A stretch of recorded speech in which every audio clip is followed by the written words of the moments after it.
This is why I think I find Crowder to be somewhat disingenuous here, because I do ultimately think it's a political, not a political, yeah, publicity stunt, and we'll see. I just I think I'm right on this one, because if Crowder launches a new platform and there's any sort of language that says like the true conservative voice or this, that, or the other, I mean, it's yeah. But if Crowder actually wanted to make this deal work, the first thing he would have said is, okay, I'm going to have my lawyers look over this, but I'll tell you right now, these are sticking points. And I want to explain, because the way Crowder explains this, he makes the penalties sound like fines. They're not fines.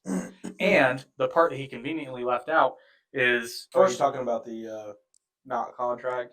No, yeah, in the not contract, but like you're talking about strikes and demonetization and whatnot. How that works is the term is the $15 million over 4 years plus a 2-year extension, which would be another $25 million. If, let's say, because he's already demonetized on YouTube, and the hold up, $75 million for 7 years. If Daily Wire elected to do their 2-year extension, yes. Yeah. So Crowder. Well, so here's the thing, and this was Crowder's sticking point. So first of all, Boring even said, okay, we already know he's demonetized on YouTube, so obviously we're not going to penalize him for that because he's already demonetized. I started this podcast on his side. I'm just going to say. When I was watching Timcast, I was like, those motherfuckers. And then I watched Daily Wire, where he actually goes line by line through I keep calling it a contract, the term sheet, and outlines. And I've seen these contracts before, believe it or not. I'm small time, but I've seen contracts like this. I understand what they say. And plus, when I was in film school, I had to take a class on basically like entertainment legal. So like I know what these words mean. So one of Crowder's biggest sticking points was the penalties. And essentially what it says in layman's terms is like, let's say that I'm trying to think of a monetized account. And by monetized, not necessarily on a platform. So let's say that Crowder gets banned on Facebook. He has 90 days to do something about it. And that's only when the penalty starts. If it is restored, penalty goes away. It's an annual thing. And it's 20%, I think. I don't remember the details of it. No, I actually just had something. And here's the other thing. It's 20% annually. Not over the whole deal. It's annually. So with what you just said, it makes a lot of sense that if they were in bed with big tech, it would be smart to sign up with them, because then you will be given protection. Anymore. And that's what I'm looking at it from a totally different side.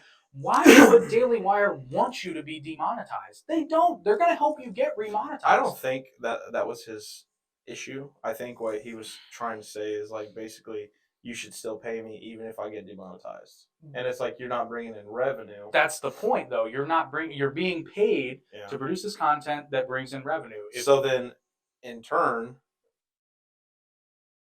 he could have easily just said, I would prefer to have a clause in here. If that comes to the case, I want out of my contract or something like that. So you can't find me. They probably would have said no to that. But if I were him, I would have been like, okay, I just want it in writing that if something like that were to happen, that I have the full support of Daily Wire's legal team to try to get it rectified. Yeah. That's all I would have wanted. And then he brought up too things like, I mean, it's a very, very nice deal. So essentially, too, he has to produce content 4 days a week minus 4 weeks of vacation time in a year. Yeah, I saw that. Now, and then he brought up, it's like, well, what if I'm sick? Well, there's actually a clause in the contract that protects him in the event of like a need for an extended absence due to illness or injury. And I believe they allowed him to film videos ahead of time. Correct. And they said if he has something like a comedy tour that he wants to do, or for some reason this, that, or like if he knows he's going to have an operation and take a week off, there's things in the contract that can be done. What they're trying. His video too? Who, Crowder's? Not the original one, no.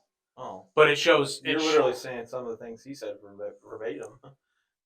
Oh, Crowder? Well, yeah. Well, I know because I watched videos where he they was were reading off of the sheet, and that's what. Yeah, well, I was watching videos too that showed clips from the Crowder video. Okay.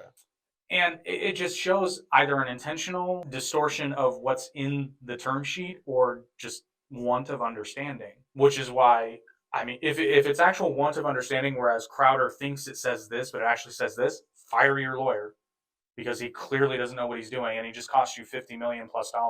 And actually, Boring even said 50 million was the starting number. He fully expected that number to go up. And that 50 million does not include production costs because part of the agreement, it includes production costs for like the daily content, but part of the agreement too was annual content, which are things like a Daily Wire funded documentary, such as Matt Walsh's What is a Woman?